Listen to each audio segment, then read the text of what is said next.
UC 23 बाग Korangi sector 10 पर MN Javed Hanif PS 94 नजम मिर्जा और joint town organizer और बल्दियाती committee in charge Majid Akhtar, town member Mahmood Alam, town member Amir Mir, coordinator NA 233 Waseem Meo हमरा मौजूद रहे। इस मौका पर UC organizer, UC committee, UC की बल्दियाती कमेटी और कारकुनान ने MN और हक MPA को खुशामदीद कहा और खुशी का इजहार किया और यूसी 23 बाग कोरंगी के अवामी मसाइल से आगाही दी गई और तरक्याती कामों के हवाले से तजवीज़ दी, जिस पर MN जावेद हनीफ भाई ने यूसी कमेटी की बात सुनी और मुतमईन किया कि आने वाले वक्त में तरक्याती काम जल्द अज जल्द सेक्टर 10 बाग कोरंगी में करवाएंगे।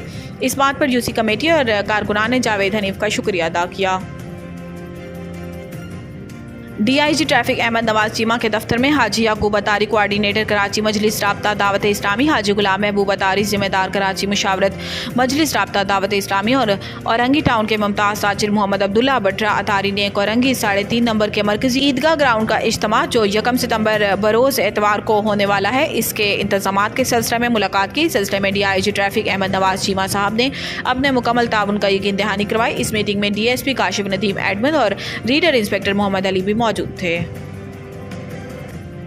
लाड़काना पुलिस मुकाबला, 2 डाकू जख्मी हालत में असला समेत गिरफ्तार। थाना वलीद की हदूद खेड़कर रोड वाले इलाके में गश्त पर मामूर पुलिस और वारदात की नीयत से खड़े डाकुओं का आमना सामना। दोनों अतराफ फायरिंग के नतीजे में 2 डाकू जख्मी हालत में गिरफ्तार। जख्मी हालत में गिरफ्तार डाकुओं की शनाख्त जाहिद वल्द सफ़र खोखर, सफदर वल्द नादिर खोखर के नाम से हुई। जख्मी डाकुओं की अस्पताल मुंतकिल किया जा रहा है। मज़कूरा डाकुओं का मज़ीद क्रिमिनल रिकॉर्ड चेक किया जा रहा है।